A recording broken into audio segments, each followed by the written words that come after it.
Hey guys, we're kicking off a new series here on the channel featuring classic shave soaps and creams. The first one we're going to talk about is Bigelow Shave Cream, also known as Proraso. Coming right up.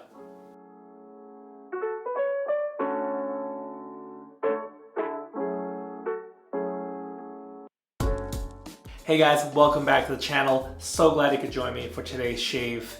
You know, recently having used Mitchell's Wool Fat, even Williams Mug Soap, got me thinking a lot about classic shave soaps, kind of what we used when we first started out in the hobby, or just what people have been using for the past few decades. So I asked you guys, the audience, what are some of your favorite classic shave soaps and creams? I'm personally looking forward to this series as it'll force me to use some soaps that I've had for a while but haven't used in a long time. Also, I'll revisit and repurchase some soaps that were recommended and ones that I really feel like should be featured here. Such soaps as Semogue and even Arco. I know it's very, very divisive. I am not a big fan on the scent of either of those. However, I can't deny the performance of either Semogue or Arco, or really a lot of the classics. So for today's shave, this one's particularly special as I've recreated my setup that I used probably for a solid 2 years before moving on to the wide world of artisan shave soaps. So that brings us for today's featured product, and that is Bigelow Shave Cream. This shave cream is made for Bigelow by Proraso. Huge Italian company. A lot of you probably use Proraso shave cream or shave soap as your very first soap. You might still be using it right now. It's in your rotation. It's your only soap. Whatever the case may be, the name recognition is there. So yeah, I used this cream for about two years straight. While that stayed constant, I believe I was trying out different brushes, different boar brushes at the time, and even different like pharmacy aftershaves. That's kind of where I started dabbling and getting interested in that whole world of scents and fragrances. Now, I believe this remains true today.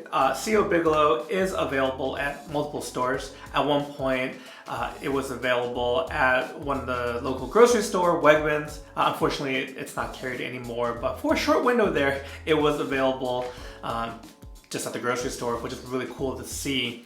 I personally had always got this, and it's easy to restock because here in the US there's a store found in most malls, Bath and Body Works, and they carry, I don't know if they own Bigelow, but they carry a lot of Bigelow products, and that kind of comprises their men's section of the store.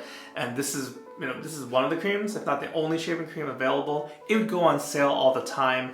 I have the small tube, and maybe we'll do a little unboxing, but I have the small tube here. Let's see how big this is. This is 1.7 ounces, so not too much, but they have one size larger. I'll check to see and put down here what the larger size is, but it's probably not quite double this one. That would go on sale all the time. I think like a large tube for $10 or under. So there's definitely some value there. Back in the days when I was thinking, oh, how do I improve my shave and do it as cheaply as possible? This little guy in particular, I picked up a little bit out of nostalgia. I kind of missed it, but I thought it'd be a nice travel option as well. I actually haven't even used this tub yet, so what better way to break this in than with the kickoff of the classic shave soap and cream series. As for the aftershave splash, it would only make sense to pair it with the Proraso splash. This one I've kept in my den all these years, along with the red sandalwood scent. Absolutely love it. For the razor was another purchase, a repurchase in some ways from earlier in the year, and that is the Merkur 34G. So the Merkur 34C, which is many people's first razor, that was my first. I had used it happily in all that time, and at some point I actually gave it to a friend of mine who was getting into wet shaving. While I don't have my original first Merkur, I did want some version of it in my shave den, so I eventually came across this 34G. Actually, I picked this up from Shave 326, who was getting rid of it. I really like the finish on this one. It's a unique color. It really pops. Is it necessary? Does it improve the shape? No, this is not performance-based. Aesthetics though, it's wonderful. So this is loaded with a fresh Gillette Silver Blue blade. And lastly, for the brush, I did mention before, I was primarily a boar brush user in those first few years. Again, with kind of value in mind, Badger seemed too big of a jump. So I tried all sorts of boar brushes, in particular a lot from Semogue. And this one is the one that I kept, the Semogue 1305. But it's a good size. It's a good size boar brush. You know, it is dyed to kind of look like a badger. You can see some battle damage here. This is either a result of probably soaking the brush in too far. So some of the paints are chipping. Maybe I clanged it around if I was using a shave bowl, that particular shave. So yeah, it's got some battle damage here. Like, it looks okay from the front, and then in the back, whew. And I have put, just to kind of basically seal stuff in, I put a clear coat of nail polish on there. I think that was a recommendation on Badger and Blade when I was looking how I can fix it. But I like that green, the really dark green with the kind of cream bottom. And other boar brushes I had in rotation at the time were the 610, which is kind of a shorter acrylic, and that's black and clear. And the 840, I think that should be the right number. It was the red and clear handle, a little bit taller, and the knot was a little bit bigger too. Those were both really solid brushes, and just it was nice to have a rotation on them.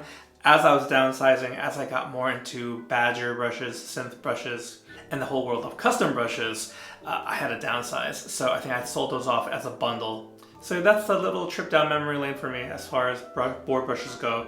But you know, let me get lathered up and get this shave going.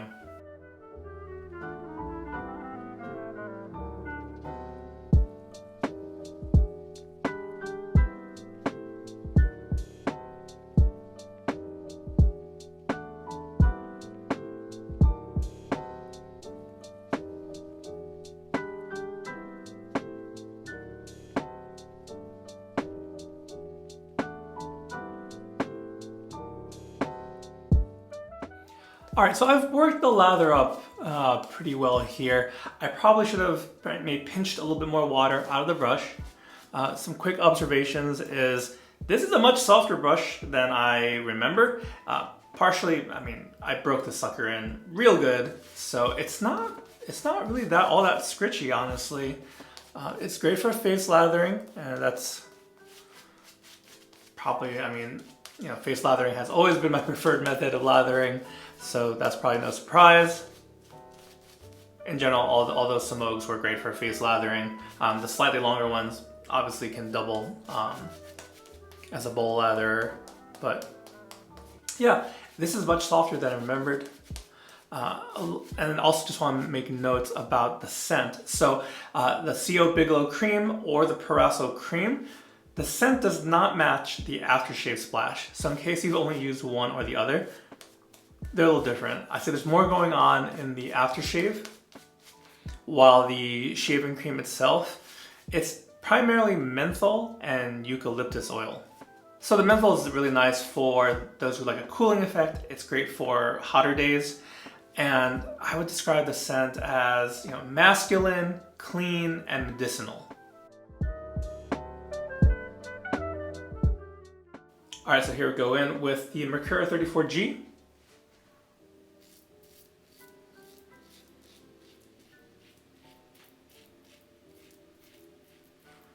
It's pretty crazy to think to use the same setup for around 2 years straight compared to the way I use things nowadays. Partially it's because we have the YouTube channel, so using some sort of new product, or at least new to me product on the regular, is kind of to be expected. I think one note to the newer wet shavers out there, if you've been doing this for like a year or less, if you are wanting to kind of move gear on, I mean, I'm never going to stop anyone if you're going to pivot or kind of give it to a friend to get them into wet shaving. It's a great way to do it. But as far as kind of getting rid of your own stuff and moving them on, I would say don't be so quick to necessarily do that. Today features a few pieces which I either didn't get rid of or I repurchased. But as far as like razors and brushes, like hardware, you never know. After you've been doing this a while, after a couple of years in, tastes change, preferences change. I remember being, and many of you I'm sure have been at this point, what's the next razor to move on to after you've picked up that first razor? And we all start at different points. Mine was the Merkur 34C. You might use the Edwin Jagger DE89. There's so many great starter razors nowadays. And that could be a conversation for another day. What are some great starter razors? But it's funny, I think the Merkur, the 34CG, still the experience, going back to it, still really enjoyable, does the job. With razors in general, it's really hard to determine if something is for you or not until you've tried it. So a lot of folks are looking for more aggression. And we've talked about this prior, where what does aggression mean? It usually means more blade feel, more efficiency, or both. I was the very same way, but after all these years, the Merkur 34 still really proves itself to be worthy of a spot in the den. I might have laughed at one point if someone said it was their favorite razor, or maybe not laughed, but kind of really called into question. But I get it. I get it now. Having gone and rebought it, I absolutely get it. As I'm lathering up for a second pass, I do want to mention how much this scent, the CO Bigelow Cream, is triggering scent memories. In particular about learning how to wet shave, starting out to wet shave. That point in my life where it's just before having kids, before my first child was born, my son Jacob. It wasn't quite a time. I started wet shaving in 2012. And he was born in 2013. And I obviously kept wet shaving, but it was an easy enough hobby to do when I was like super sleep deprived. Still needed to obviously shave and stuff for work, going to the office. It's nice. It's nice that this transports me back then. And so that might, in case you are wondering about the scent, that might color my judgment of it a bit.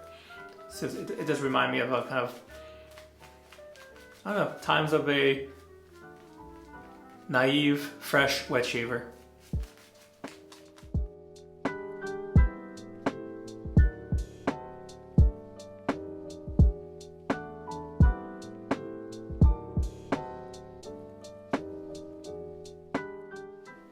All right, so we're sticking with a 2-pass shave today. Truth be told, I've already rinsed out the brush. It didn't have enough lather for a 3rd pass or even a half pass. I probably would have had to add more cream, which is fine, but that's kind of one factor that had me searching for other options than boar, is just how much lather a brush could hold. Anyway, we're gonna finish things up with Proraso Green Splash here. But overall, just very smooth shave. Stirring up some memories, some good feelings. I'm glad looking back at early wet shaving days is a positive thing. I'm sure some of you, it might be more of a struggle. You're looking for tips and tricks how to improve your shave. And that's great. I say keep at it, keep going. This way shaving will reward you.